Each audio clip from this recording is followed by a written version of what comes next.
33 કરોડના ખર્ચે નવનિર્માણ પામેલ માનવ મંદિરનું લોકાર્પણ. કામરેજ સ્થિત માનવ સેવા ચેરિટેબલ ટ્રસ્ટ સુરત સંચાલિત આશીર્વાદ માનવ મંદિર સેવા સમાજ કલ્યાણ અર્થે લોકાર્પણ કરવામાં આવ્યું. 33 કરોડના ખર્ચે નિર્માણ પામેલ માનવ મંદિરનું ભવ્ય લોકાર્પણ. અતિથિ વિશેષ કેન્દ્રીય મંત્રી મત્સ્ય ઉદ્યોગ, પશુપાલન અને ડેરી પરસોત્તમભાઈ રૂપાલા, ગુજરાત રાજ્યના શિક્ષણ મંત્રી પ્રફુલભાઈ પાનસેરિયાના સાક્ષીએ સંસ્થાના ભવનનું લોકાર્પણ કરવામાં આવ્યું. આશીર્વાદ માનવ મંદિરના રસ્તે રખડતા મંદબુદ્ધિ નિરાધાર લોકોને આશરો આપવામાં આવે છે.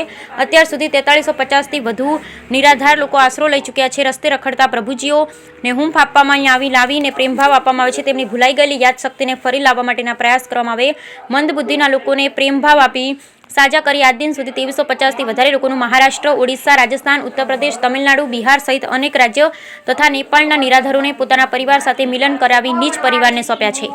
સૃષ્ટિ અવતારદાન થકી આ અદ્યતન સેવા ભવન કાર્યરત થયેલ છે. સુરતના જાણીતા બિલ્ડર અને ગોયંકા ઇન્ટરનેશનલ સ્કૂલના ચેરમેન શ્રી મનહરભાઈ કાકડિયા અને તેમના મિત્ર ગોપાલભાઈ ડોકાનિયા દ્વારા રૂપિયા 18 કરોડના માતબર દાન થકી તથા શ્રી અનુભાઈ તેજાણી અને જસવંતભાઈ વિડિયાના સંયુક્ત તેમજ લ્યુરો ફૂડ્સના મનહરભાઈ સાંસપરાના રૂપિયા 1 કરોડથી વધુના અને અન્ય દાતાઓના સહયોગથી કુલ રૂપિયા 32 કરોડથી નિર્માણ પામેલા આ ભવનમાં હાલ 388 પુરુષો, 166 મહિલાઓ સહિત 554 વ્યક્તિઓ સંભાળ રહી રહ્યા છે.